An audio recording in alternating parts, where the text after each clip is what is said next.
কে দিয়ে বোঝাবে তুমি, কে দিয়ে বোঝাবে তুমি দেহের বেদনা।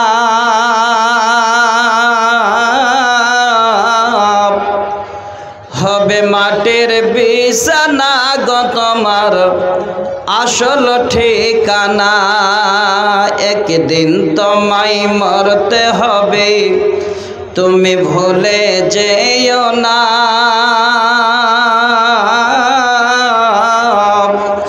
হবে মাটির বিছানা গো তোমার আসল ঠিকানা।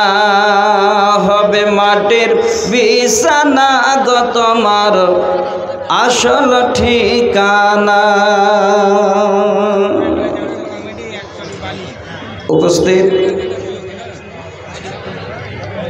আজকে জালসার নির্বাচিত সম্মানিত সভাপতি সাহেব, মঞ্চে উপবিষ্ট আকাশে সাদৃশ্য ওলামায়ে কেরাম, তার সাথে আরও বেশ কয়েকজন জ্ঞানী গুণীজন, সম্মুখে বসে থাকা আমার প্রাণ ভরা সকল স্নেহভাজন ও শ্রদ্ধাভাজন শ্রোতামণ্ডলী, পর্দার আড়ালে বসে থাকা পর্দা নাসিনা অবলা সরলা মা খালা বোন ও বোনান্নেরা, সর্বাগ্রে সে রব্বুল আলামিনের দরবারে শুকরিয়া জ্ঞাপন করি যে আল্লাহর আদেশে আজকে আমরা দিবাগত রাতে কোরআন এবং সহিহ সুন্নাহ শোনার জন্য সকলে সুস্থ অবস্থায় ভালো থেকে আল্লাহ পাক আমাদের এই কোরআনের মাহফিলে হাজির করেছেন।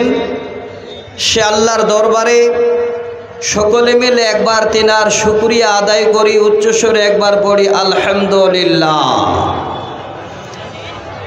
দরুদ সালাম অবতীর্ণ হোক নবিকুলের শিরোমণি মা আমিনার দুলাল, আমাদের শেষ প্রফেট নবী মুহাম্মদ রাসূলুল্লাহ সাল্লাল্লাহু আলাইহি ওয়াসাল্লামের প্রতি শতকোটি শান্তির ধারা ও দরুদ বর্ষিত হোক। আল্লাহুম্মা আমিন। আল্লাহুম্মা সাল্লি আলাইহি, আল্লাহুম্মা বারিক আলাইহি। ব্রাদার ইন ইসলাম, আজকে দীর্ঘ জায়গা থেকে, বিভিন্ন এরিয়া থেকে আপনারা অনেক লং রাস্তা অতিক্রম করে একদম রাস্তার পাশে যে সুন্দর একটা নবীর ফুল বাগান, যেটা হলো আপনাদের সেরাসেন মাদ্রাসা, এই মাদ্রাসার জালসা শোনার জন্য আল্লাহ আপনাদের যাদের এখানে পৌঁছিয়েছেন, আমি সমস্ত শ্রোতাদের জন্য আল্লাহ পাক রব্বুল আলামিনের কাছে একবার সুকামনা করি। আল্লাহ, আমরা যারা জালসা শোনার উদ্দেশ্য নিয়ে এসেছি, আল্লাহ তুমি আমাদের পরিপূর্ণ উদ্দেশ্যকে আল্লাহ কবুল করে নাও। সকলে মিলে একবার পড়ি আল্লাহুম্মা আমিন।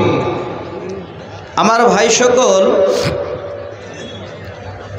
দেখতে দেখতে অনেক রাত হয়ে গেল। সব থেকে আজকে আমাকে যেটা ভালো লাগলো, আপনাদের এই মাদ্রাসার আয় এবং ব্যয়ের হিসাব অনেক জায়গায় এটা কিন্তু হয় না। আপনারা প্রতি বছরে এই হিসাবটা শুনবেন, মনের ভিতর একটা আরো আনন্দ বাড়বে। আসামে আমি দেখেছি যতগুলো সম্মেলনে বড় বড় আলেম ওলামারা গেছেন, হিসাব নিকাশের জন্য ওনারা 20-25 মিনিট টাইম নির্ধারিত করেন যে এই টাইমের মধ্যে আমাদের হিসাবটা অবশ্যই শোনাতে হবে। মানুষের একটা আগ্রহ বাড়বে।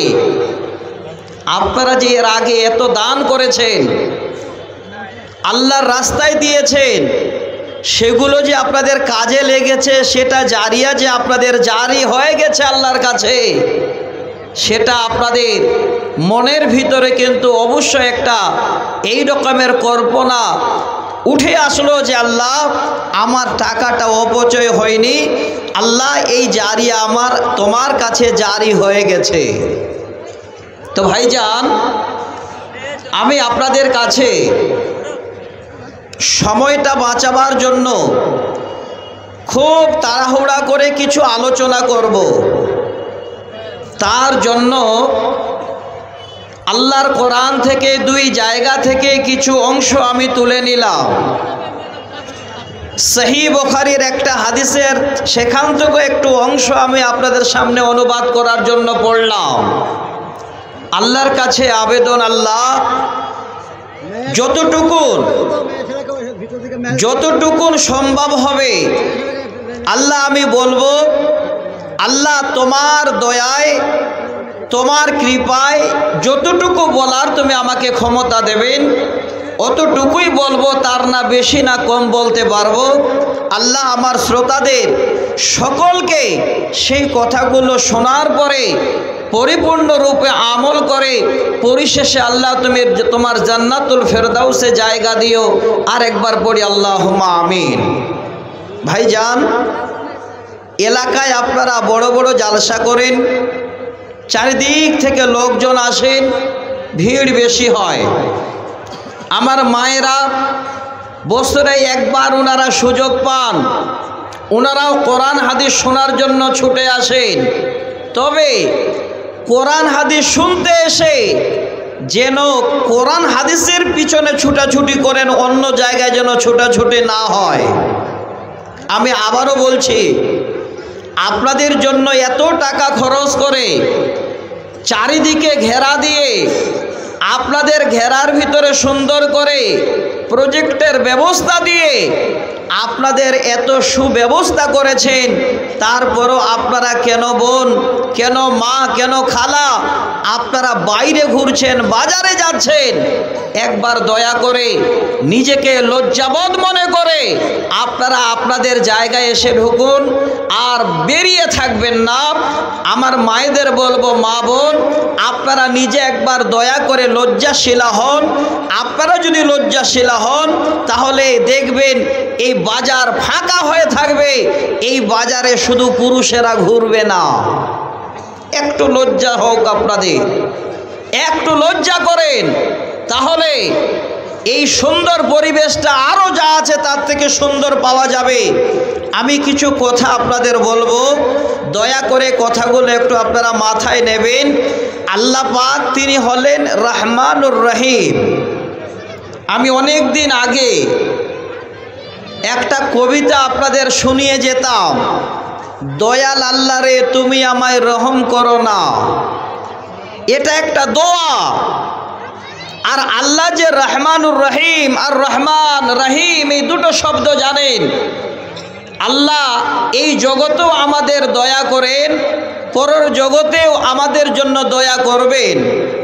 তো আজকে তিনি আল্লাহ আমাদের এই সুন্দর পরিবেশটাকে গুছিয়ে নেওয়ার জন্য, বুঝার জন্য তিনার কোরআন আমাদের কাছে পাঠিয়েছেন, যেই কোরআনের মাধ্যম দিয়ে আজকে আল্লাহ পাক রাব্বুল আলামিনের জমিনে আমরা সকলে সম্মান পেয়ে সেই সুন্দর পৃথিবীতে, এই ভূমিতে আমরা বসবাস করি।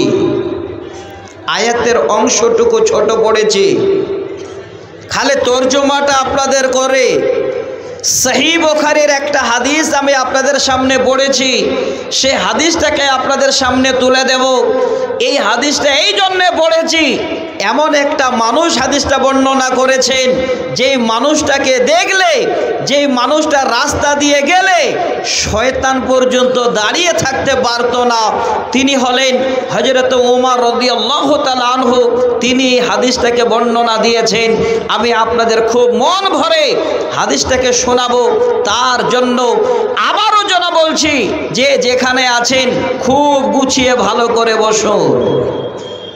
আল্লাহ এই জগতে আমাদের পৃথিবীর বুকে মুমিন মুমিনা করে এক অপরের সহযোগিতার জন্য আল্লাহ আমাদের সুবর্ণ সুযোগ দিয়েছেন। কোরআনের অংশটুকু প্রথম যেটা পড়েছিলাম, আমার এই অর্থটা বলা শেষ। মুমিন মুমিনাদের, অন্যান্যদের কথা এখানে বলা হয়নি। আল্লাহ এই জন্য বলছেন ওয়াল মুমিনুনা ওয়াল মুমিনাতু বাযুহুম আউলিয়াউ বায, মুমিন এবং মুমিনারা হলো এক অপরের সহায়ক, এক অপরের বন্ধু। আজকে আপনারা আমরা ইমানদার আল্লাহর মুমিন বান্দা এখানে চুপচাপ বসে কোরআন শুনছি। যারা মুমিনা বান্দি, আল্লাহর যারা মনোনীত ওই সমস্ত মুমিনা বান্দি দেখবেন তারা পর্দার ভিতরে বসে মাথায় ঘোমটা দিয়ে আল্লাহর কোরআন নবীর হাদিস শোনার জন্য অপেক্ষা করছেন যে কখন আল্লাহর বাণী নবীর হাদিস আমরা শুনতে পাবো। আর কিছু কিছু মা বোন আছেন এইদিকে ধিন্দা নেই, এইদিকে চিন্তা নেই, দেখবেন কার কোথায় আত্মীয় আছে, কার কোথায় বন্ধু বান্ধব আছে, এই নিয়ে রাস্তাঘাটে পাড়ায় যেখানে সেখানে ওনারা কিন্তু আল্লাহ আল্লাহ রসুলের দ্বীনের উল্টো কাজের জন্য লেগে আছে। ভাইজান, আমি একটু সতর্ক বানিয়ে দিচ্ছি, ভালো করে শুনবেন। 2891 নম্বর হাদিস, আল্লাহ রসুল নবী মুহাম্মদ রাসূলুল্লাহ সাল্লাল্লাহু আলাইহি ওয়াসাল্লাম তিনি এই পৃথিবীর বুকে এই ভবিষ্যৎবাণী করে গেছেন, যদি না বাঁচতে পারি তাহলে আমাদের কত বড় খারাপই হবে। এই হাদিসটা থেকে একটু উপলব্ধি করি। কি বলেছেন নবীজি? বলেন মা তারাকতু বা'দি ফিতনাতান আজাররা আলা রিজালি বিন নিসা। নবীজি বলছেন, ওরে আমার পৃথিবীর উম্মত, আমি চলে যাবার পরে এর থেকে বড় ফিতনার বস্তু আর কিছুই রেখে গেলাম না। সেটা হলো দুনিয়ার বুকে সমস্ত পুরুষের জন্য সেই সমস্ত মেয়েরা। এত বড় ফিতনা, এত বড় গুনার রাস্তা, এত বড় আমাদের ঈমান ধ্বংসের জন্য রাস্তা, আল্লাহ রসুল এই সতর্কবাণী দিয়ে তিনি দুনিয়া ছেড়ে চলে গেছেন যে সব থেকে আমার পরে পুরুষের জন্য বেশি খাতারনাক, সব থেকে ফিতনার বস্তু আমি ছেড়ে গেলাম, সেটা হলো পুরুষের জন্য নারীরা। আজকে নারীরা যদি বাজারে না যেত, পুরুষেরা একটাও যেত না, নারীরা যদি বাজারে না যেত, এখানে মাইকে 1 মিনিট এলান করে সময়টা নষ্ট হতো না। কিন্তু আল্লাহ রসুলের ভবিষ্যৎবাণী একদম তিলে তিলে সমস্ত কিছু আমাদের চোখের সামনে, চোখের সামনে। শুধু এতে শান্ত তা নয়, দেখবেন এমনও কোনো জায়গায় এই রকমের জালসা মাহফিলে সকালবেলায় আবার বিয়ে পড়াপড়ি হয়ে যায়। অনেক জায়গায় এটা দুর্নাম একটা আমাদের মুসলিমদের, এটাও আল্লাহ রসুল ভবিষ্যৎবাণী করে রেখে গেছে। এটা কেন হবে? একবার চিন্তা করুন, ভাবুন। পৃথিবীর বুকে এমন কিছু রেখে যান যেটা কোনোদিন আপনার যত রকমের লোকজন আসবে একের পরে এক, কোনোদিন ভুলে যাবে না। এই রকমের কিছু কর্মজীবনে করে যান, তাহলে আপনার নামটা আমাদের পরেও যত জেনারেশন আসবে সকলেই কিন্তু আপনাকে স্মরণ করবে। আমি মাঝে একটা আবৃত্তি করছি, একটি সহিহ বুখারীর হাদিস শোনাবো তার জন্য। দেখেন মানুষ কেমন তৈরি হয় বা হতে হবে। কবি বলছেন, দেখিতে পলাশ ফুল অতি মনোহর, গন্ধ বিনে তারে সবে করে অনাদর। দেখিতে পলাশ ফুল অতি মনোহর, গন্ধ বিনে তারে সবে করে অনাদর। যে ফুলের সরপ নাই কিসের সে ফুল, কদাচ তাহার প্রেমে মজে না বলবো। গুণের গুণ চিরকাল বিরাজে তরয়, গুণের গুণ চিরকাল বিরাজে তরয়, তুচ্ছ রূপ দুই দিনে ধূলিসাৎ হয়। কবি যেন বুঝাতে চাইলেন, ওরে পৃথিবীর মানুষ, এই রকমের কিছু কিছু ফুল আছে যে ফুলের নাম এই কবিতার ভিতরে আবৃত্তি হলো। দেখিতে অবশ্যই যেন ভালো, কিন্তু তার গন্ধ নাই। মানুষ এমন আমরা, অনেক অনেক মা বোনেরা, অনেক অনেক ভাইজানেরা আছেন, হয়তো নিজেরাই নিজের আত্ম অহংকার নিয়ে ঘোরেন আর মনে মনে ভাবেন আমি যেন অমোঘ হয়ে গেলাম, আমি যেন বিশাল কিছু হয়ে গেছি। আমার অনেক মা বোনেরা আছেন, ওনারাও ভাবেন আমরা যেন দুনিয়ায় এই রকমের কিছু পেয়ে গেছি। কিন্তু বলেন, ভালো করে শুনে রাখেন, এই জন্য কবি জানাতে চাইলেন, পৃথিবীর মানুষ রে, তোমার রূপ লাবণ্যের কোনো রকমের দাম থাকবে না বা কোনো দাম নাই। তোমার জীবনে যদি দাম থেকে যায়, তোমার পরে যদি এই পৃথিবীর মানুষেরা স্মরণ করে জীবনে তোমার গুণ কি আছে, এই গুণটা নিয়ে পৃথিবীর মানুষ তোমার আলোচনা করবে, গুণ নিয়ে আলোচনা করবে। এই রকমের গুণী মানুষ কারা আছে? গুণী মানুষ পৃথিবীর বুকে কে কে কে ছিলেন? গুণী এই রকমের মায়েরা কারা ছিলেন? আমি একটা বুখারীর হাদিস শোনাচ্ছি, সহি সানাদে। তিনার গুণ আমাদের এই পিঢ়ি নয়, কিয়ামতের পূর্ব পর্যন্ত কোনোদিন মিছে যাবে না, মুছে যাবে না। সারা জীবন সেই জনফুলের বাহার সুন্দর করে বের হতেই থাকবে, আর এই গুণ জীবনে কোনোদিন মিশাবে না। তিনি কে? হে আমার মা, হে বোন, খালি সহি হাদিসটা আপনাদের সামনে তুলে দিচ্ছি। তিনি কে এবার নামটাও যেন হাদিসের মধ্যে। আল্লাহ রসুল আল্লাহকে পাবার জন্য এইভাবে করে ধ্যানে মগ্ন, এমন সময় পিছনের দিকে ফেরেশতা জিবরাইল এসে দাঁড়িয়ে আছে। কারণ একটাই, আল্লাহ রসুলের কাছে একজন গুণী নারী আসছেন, পৃথিবীর সকলের মুখে যাতে যার নাম, হাতে একটা বার্তান নিয়ে, খাবার পাত্র নিয়ে উনি হাঁটতে হাঁটতে আসছেন। এবার উনি আসার আগেই ফেরেশতা জিবরাইল নবীর পিছনে দাঁড়িয়ে আল্লাহর নবীকে ইশারা করছে, নবী গো, ক্বালা হাজিহি খাদিজাত কাদ আতাত মাআইদাউন আও তাআমুন আও শারাবুন ফাইজা হিয়া আতাতকা ফাকরা আলাইহাস সালাম মিন রাব্বিহা ওয়া মিন্নি। হযরতে খাদিজা নবীর কাছে পৌঁছান নাই। তিনি আজ থেকে কতদিন আগে মারা গেছেন, সেই জায়গায় তিনি শুয়ে আছেন, সেই নবীর দেশে পড়ে আছেন।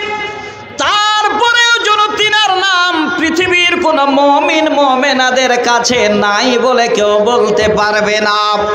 তিনার জীবনে এই রকমের গুণ ছিল, আমি গুণের কথা জানাতে যাচ্ছি না, শুধু খালি নামটা বলতে চাই।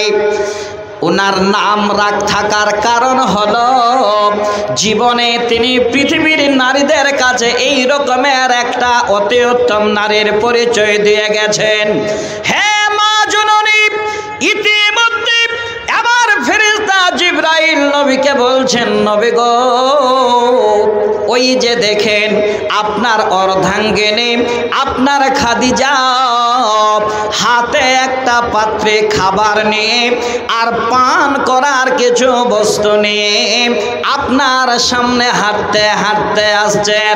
ওগো আল্লাহর নবী, আমি আপনাকে বলছি বলছি শুনুন ভালো করে, আপনার খাদিজা যখন আপনার কাছে আসবে তার সঙ্গে অন্য কোনো কথা না বলে সর্বপ্রথমে আগে আল্লাহর তরফ থেকে তারপরে আমার তরফ থেকে ওই খাদিজাকে তুমি তাড়াতাড়ি করে সালাম জানিয়ে দেবে।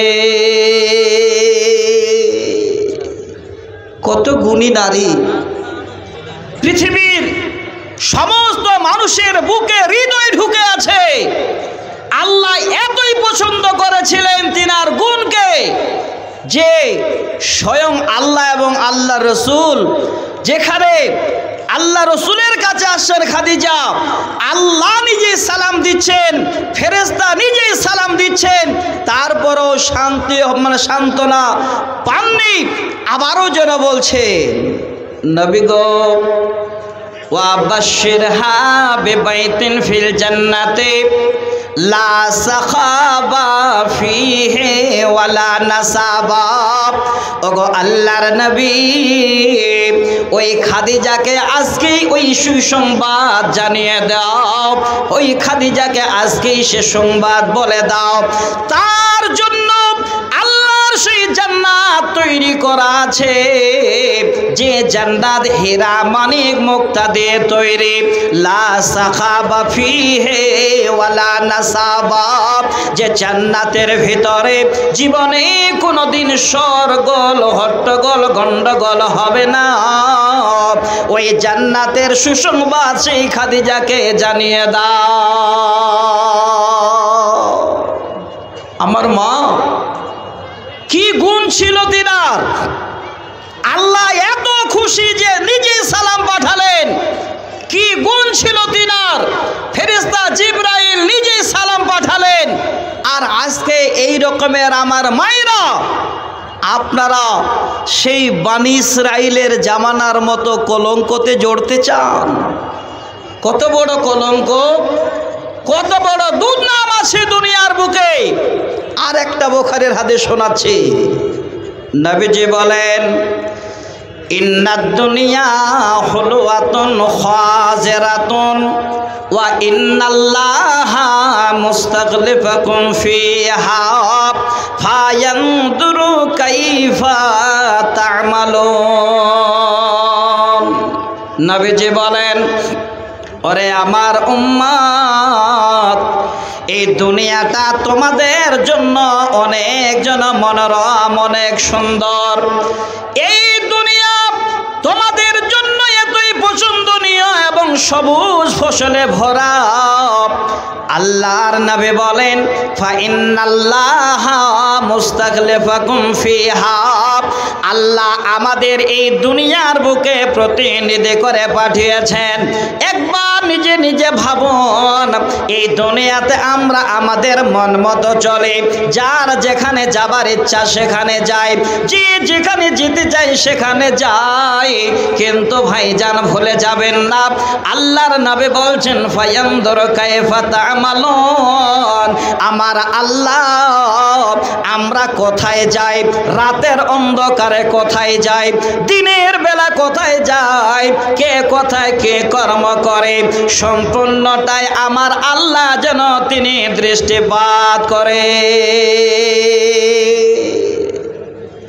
দোকানে কাকে জিলাপি কিনে দিচ্ছেন, এই রাত্রিবেলায় কাকে আপনি বাদাম ভাজা কিনে দিচ্ছেন, সেটাও আল্লাহ দেখছেন।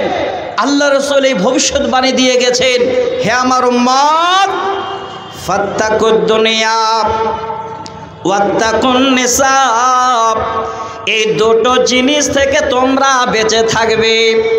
একটা হলো এই সুন্দর দুনিয়া, এই মনোরম দুনিয়া থেকে, আর দ্বিতীয়ত হলো ওই সমস্ত নারীদের কাছ থেকে যেই নারীরা পৃথিবীর বুকে এমন ফিতনা সৃষ্টি করবে আপনার জীবনের জন্য কলঙ্কর শেষ থাকবে না।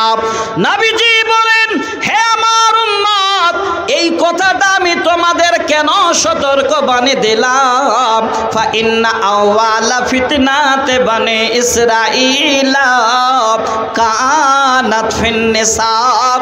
কারণটা হলো এই রকমের জীবনে একটা দুর্ঘটনা ঘটেছিল, সেটা হলো বানি ইসরাঈলের মধ্যে এই রকমের একজন মেয়ের দ্বারাই পৃথিবীর সর্বপ্রথম কলঙ্ক যেন রটে গেছে। ওরে আমার মা, ওরে আমার বোন, যারা পর্দার আড়ালে বসে আছেন, হে মা, আমি আপনাদের বলতে চাই, দুনিয়ার কলঙ্কে আপনারা যেন কোনোদিন যেই কলঙ্কিত হতে যাবেন না। এই দুনিয়াতে সম্মানী হন, স্বয়ং আল্লাহ আপনাদের উপরে যেন রাজি থাকবে। দুনিয়াতে আর কলঙ্কের বোঝা মাথায় নিয়েন না, একটু সতর্ক হন কোরআন হাদিস শুনে। এই শিক্ষাটা এই মাদ্রাসাতে দেওয়া হয়। এই শিক্ষা এই মাদ্রাসায় ছোট থেকেই, যখন সবে মাত্র বাচ্চারা আদনা আলিফে উঠে একটা একটা করে শব্দ মুখস্থ করে, কোথায় কোন ফিতনার কথা আছে, কোথায় কোন বিপদের কথা আছে, কোথায় রকমের আযাবের সংকেত আছে, সেই বাক্যগুলো একটা একটা করে আলেম ওলামারা ছাত্র ছাত্রীদের মাদ্রাসায় পড়ায়। তো ভাই আমার বাপ, আজকে যে আমি আপনাদের বিষয়ের উপরে লম্বা করে আলোচনা করব, এটা আমি নিজেও যেন কোনো দিন আর আশা করতে পারছি না।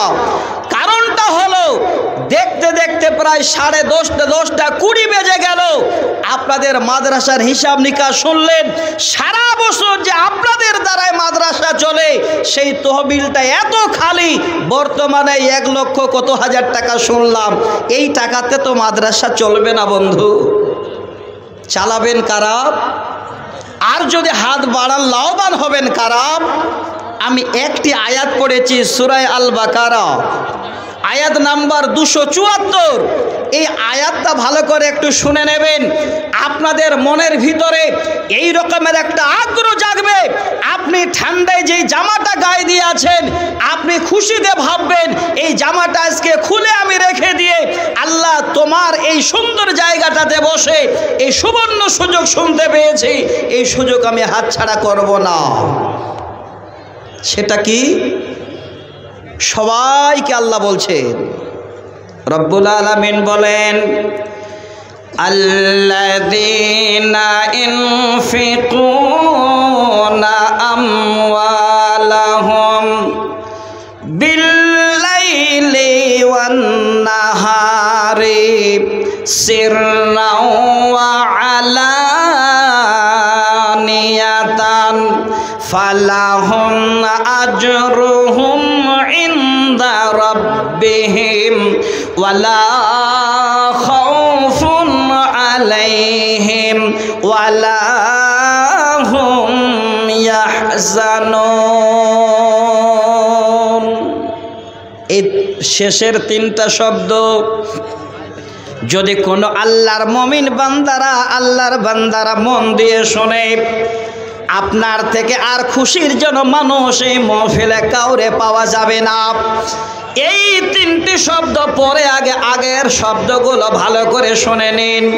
আল্লাহ বলেন, ওই সমস্ত আমার বান্দারা যারা আমার রাস্তায় খরচ করে, আমার রাস্তায় যারা ব্যয় করে, আমার রাস্তায় যারা খরচা করে, কোন কোন টাইমে, দিনের বেলায় কিংবা রাতের বেলায়, লুকিয়ে লুকিয়ে কিংবা প্রকাশ্যে নাম বলে, এই চার ভাগ্যবান যারা দিনের বেলায়, যারা রাতের বেলায়, যারা লুকিয়ে লুকিয়ে, যারা প্রকাশ্যে আল্লাহ রাব্বুল আলামিনের রাস্তায় খরচ করে, আল্লাহ রাস্তায় দান করে। আল্লাহ বলেন, বান্দা অন্য কোনো কারো বাক্য নয়, আমি আল্লাহ যেন তোমাদের সুসংবাদ দিলাম, ফালাহুম আজরুহুম ইনদা রাব্বিহিম, তোমার রবের কাছে, তোমার প্রতিপালকের কাছে, তোমার আল্লাহর কাছে তোমরা অবশ্যই বড় ধরনের ইনাম পাবে, পুরস্কার পাবে। ওয়ালা খাউফুন আলাইহিম, আর তোমাদের বান্দা কোন রকমের ডর থাকবে না, কোন রকমের ভয় থাকবে না। ওয়ালা হুম ইয়াহজানুন, আর তোমরা কোন রকমের চিন্তায় চিন্তিত হবে না। হে ভাই, হে দিনী বন্ধু, আজকে যেন আপনার চিন্তা দূর করে দেবে, আপনার ডর দূর করে দেবে, আপনার যেন ইনাম আল্লাহর তরফ থেকে আসবে। যদি আল্লাহ রাস্তায় দিনে কিংবা রাতে, লুকিয়ে কিংবা প্রকাশ্যে আল্লাহ রাস্তায় আল্লাহর দেওয়া মাল খরচ করা হয়, কত বড় সুবর্ণ সুযোগ, কত বড় আমরা ভাগ্যবান। আমাদের আল্লাহ তার বিনিময় দেবেন, আমাদের কোনো ভয় থাকবে না, আমাদের কোনো রকমের চিন্তা থাকবে না। এবার বলবেন মাওলানা আল্লাহ এই শব্দগুলো কেন ব্যবহার করেছেন? এই শব্দগুলোর ভিতরে কি আছে? ডরের কথা কেন আল্লাহ বললেন, ভয়ের কথা কেন বললেন? আপনাদের একটা একটা করে আমি হাদিস মাঝে মাঝে শোনাবো, আপনারা নিজেই ভাববেন যে আল্লাহ এই জায়গা থেকে আমাদের বাঁচিয়ে দেবেন। একটা হাদিস প্রথম শোনাচ্ছি। উকবা বিন আমির রাদিয়াল্লাহু তাআলা আনহু হাদিসের রাবী, তিনি বলছে, ওরে আল্লাহর বান্দারা, নিশ্চয় যারা আল্লাহর রাস্তায় খরচ করো, এই আল্লাহর রাস্তায় খরচ করাটা সর্বপ্রথমে তোমাদের কঠিন কবরের গরমি থেকে তোমাদের যেন রক্ষা করবে। তাহলে প্রথম ডর, প্রথম ভয় আমাদের কোথায়? কবরে। সেখানে আমাদের যেতেই হবে। কিন্তু যদি সাদকা করেন, মাদ্রাসায় যদি হাত বাড়িয়ে দেন, তাহলে এই সাদকা, এই দান আপনার কবরের গরমি থেকে অনেক অনেক রক্ষা করবেন। আর কি? এবার কবরে একাই আছেন, এখানে হয়তো আপনি একাই কিভাবে কত কষ্টে থাকবেন দেখার কেউ থাকবে না।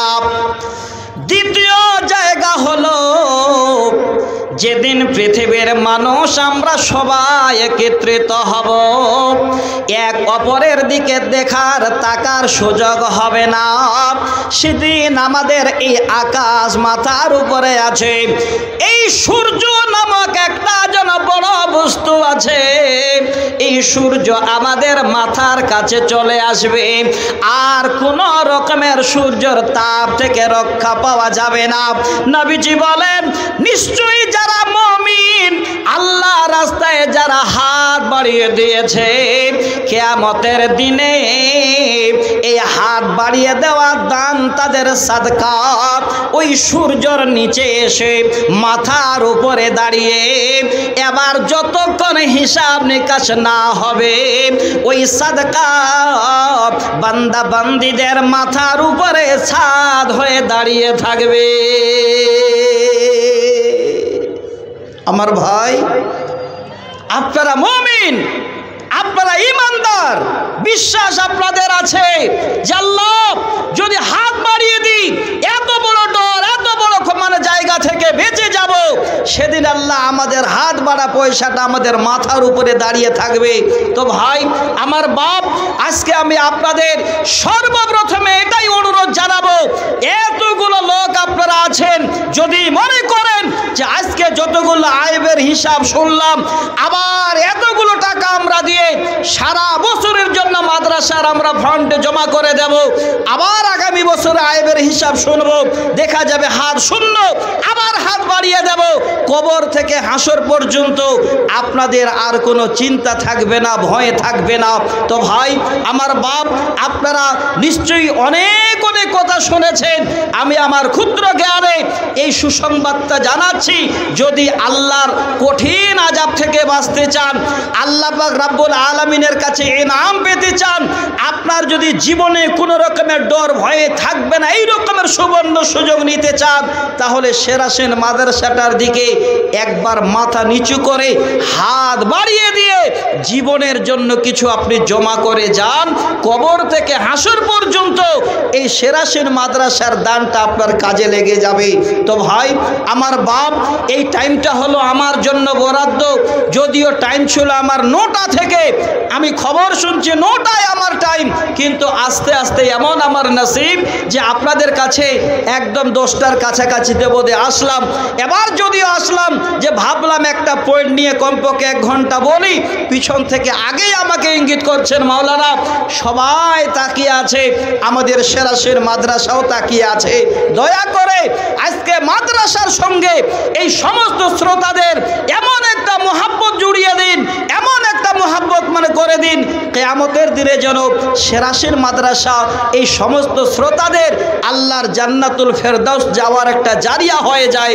তার জন্য আমি অনুরোধ করছি বন্ধু, যে যেখানে আছেন, যে যেইভাবে আছেন, যদি আপনারা শুনবেন, একটু ধৈর্য ধরবেন। আমি আপনাদের নিত্য নতুন কবিতা ইনশাল্লাহ শোনাবো, যেই কবিতার মাধ্যম দিয়ে আপনারা মোবাইলে ইউটিউবে শুনতে পান। আজকে আপনাদের কত টাকা খরচ হয়, কত টাকা কাকে দেন, কত টাকা দিয়ে জামাইকে বাইক কিনে দেন, ইনশাল্লাহ আমি সব কবিতা মাধ্যমে শোনাবো। একটু হাত বাড়ালাম আল্লাহর ওয়াস্তে এই মাদ্রাসাটার জন্য। মেন টাইমে আল্লাহ আপনাদের বাঁচিয়ে রেখেছেন, তার শুকরিয়া আদায় করেন যে আল্লাহ সুযোগটা পেয়ে গেছি, আল্লাহ শ্বাস প্রশ্বাস চলছে, সুযোগ পেয়ে গেছি। তুমি বলেছো ও আনফিকু মিম্মা রাযাকনাকুম মিন ক্বাবলি আন ইয়াতি আহাদাকুমুল মাউত, আল্লাহ বলছেন তোমরা খরচ করো আমার রাস্তায় মৃত্যু আসার আগে। সবাই শুকরিয়া জানান যে আল্লাহ এখন পর্যন্ত আল্লাহ আমি জীবিত আছি, আল্লাহ তুমি আমাকে কোনো রকমের ক্ষতবিক্ষত করে দাওনি, আল্লাহ শ্বাস প্রশ্বাস বন্ধ করে দাওনি। আল্লাহকে যারা ভালোবাসেন, আল্লাহ রসুলকে যারা ভালোবাসেন, এই সেরাসেন প্রতিষ্ঠানটাকে যারা ভালোবাসেন, দেরি করবেন না।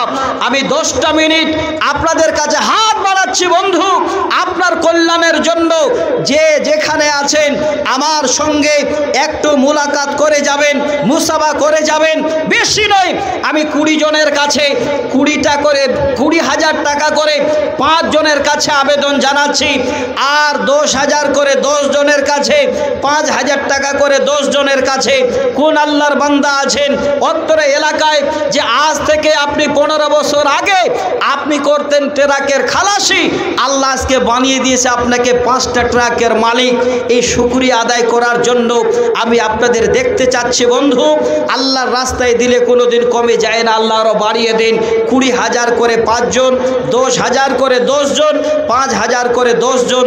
কে কোথায় আছেন দেরি না করে একটু চটচট করে এসে আপনারা তাড়াতাড়ি করে এখানে যদি এই পয়সাটা নিজের জীবনের জন্য জমা করে যান, টাইমটা বাঁচবে। আপনাদের আরও 2-4টা কথা ইনশাল্লাহ আমি শোনাবো। আমার মা বোন আপনারা যারা পর্দার আড়ালে আছেন, আবার বলছি পর্দায় থাকবেন, বেরিয়ে যাবেন না।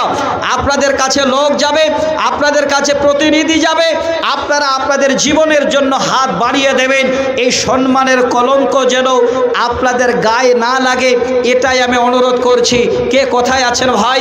কেউ যদি গুগল পে, ফোন পেতে দিতে চান, হয়তো অনেকগুলো স্ক্রিন এখানে ঝুলানো আছে বা এখানে ব্যবস্থা আছে, আপনারা দিতে পারেন। তো ভাই 20,000 টাকা দেনেওয়ালা কোন আল্লাহর বান্দা, কোন আল্লাহর বান্দা হাত দেখাবেন যে মাওলানা 20,000 টাকা আমার জীবনের জন্য, যেটা আমার জীবনের সাথী, যার বিনিময়ে আমাদের কোনো ডর থাকবে না, আমাদের কোনো ভয়, আমার কোনো ভয় থাকবে না, আল্লাহ তার আমাকে বিনিময় দেবেন, আমার কোনো চিন্তা থাকবে না। এই কাজটা আমার হাতে, নিজ হাতে আজকে করে যাচ্ছি। আল্লাহর ওয়াস্তে 20,000 টাকা একজন ভাইজান পাওয়া যাবে? খুব তাড়াতাড়ি করবেন, দেরি করবেন না। 10,000 করে চেয়েছি 10 জনের কাছে। আমার বিশ্বাস 10 জন নয়, তার থেকেও বেশি পাওয়া যাবে।